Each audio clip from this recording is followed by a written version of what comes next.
Well, good evening and welcome to Tucker Carlson Tonight. The Russia investigation, if you can remember that far back, was created to expose collusion between American politicians and operatives from foreign governments. Instead, so far, the investigation has simply exposed itself as corrupt and mismanaged. Newly released text messages from FBI agent Peter Strzok suggest high-level FBI operatives were not on the level about the investigation from the very beginning. Fox chief intelligence correspondent Catherine Harris joins us now with details. Catherine.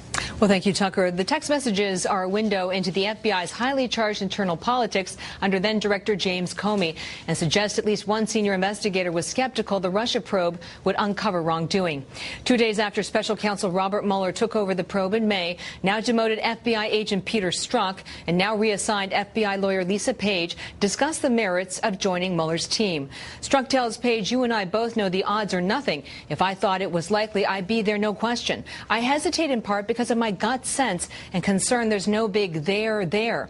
In another more cryptic text, Strzok writes, "I personally have a sense of unfinished business.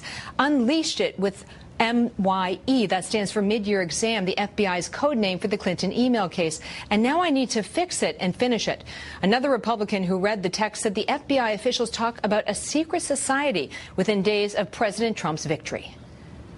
There was a society of at least two people, to include Peter Strzok and Lisa Page, that had a desire to keep Donald Trump from becoming president, and then an expressed intent to work against him after he was elected president.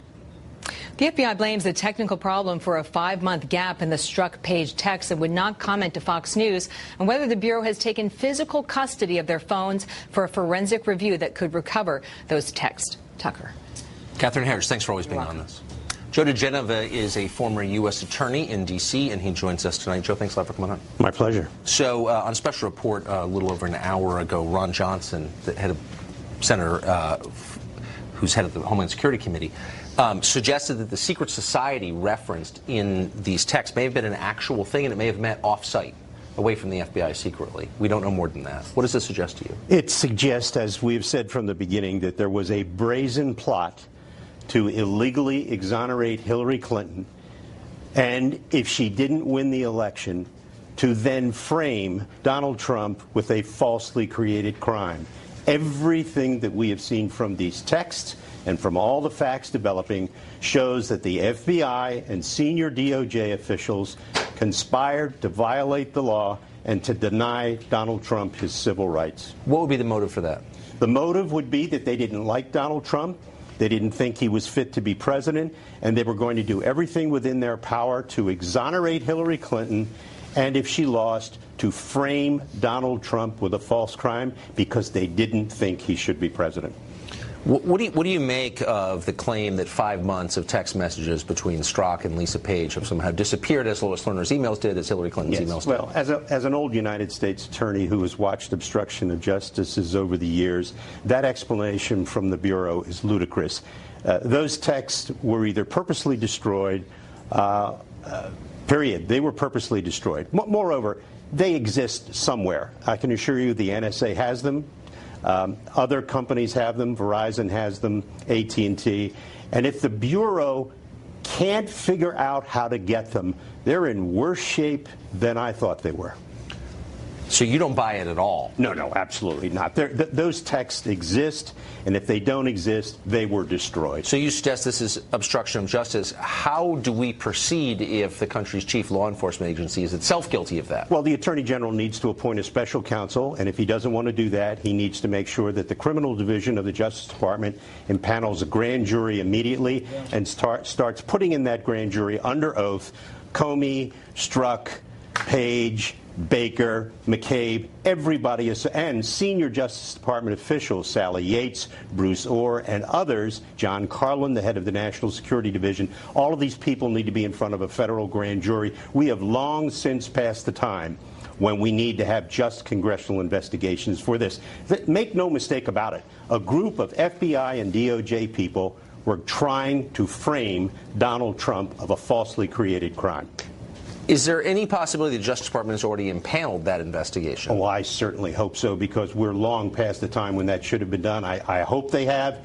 If they haven't, I can't imagine that they're not about to do so shortly. Why is it so hard for the FBI to respond to legitimate and lawful requests for information from the Congress, which provides oversight? It shouldn't be. I don't understand it. I must say Christopher Wray's performance has been extremely unimpressive with regard to how to lead an agency at a time of crisis, how to respond publicly, how to respond to Congress, how to carry out your duties. It has been an abysmal performance by Director Wray. Strzok and Page apparently still working at the FBI headquarters here in Washington. Does that strike you as odd?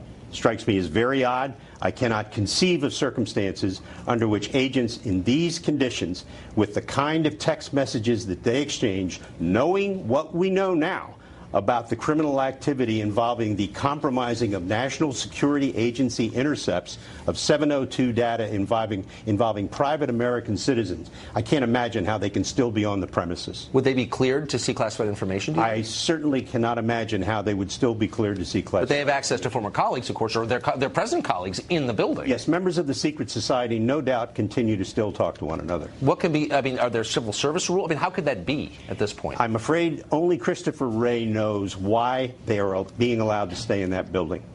And last question, since you have been here for a long time and worked in this world for a long time, are we right to have real questions about the integrity of our justice system watching this? Regrettably, we are at a point now where the FBI has lost almost all of its credibility and, regrettably, its integrity as a result of the conduct of James Comey, who remains America's most dirty cop.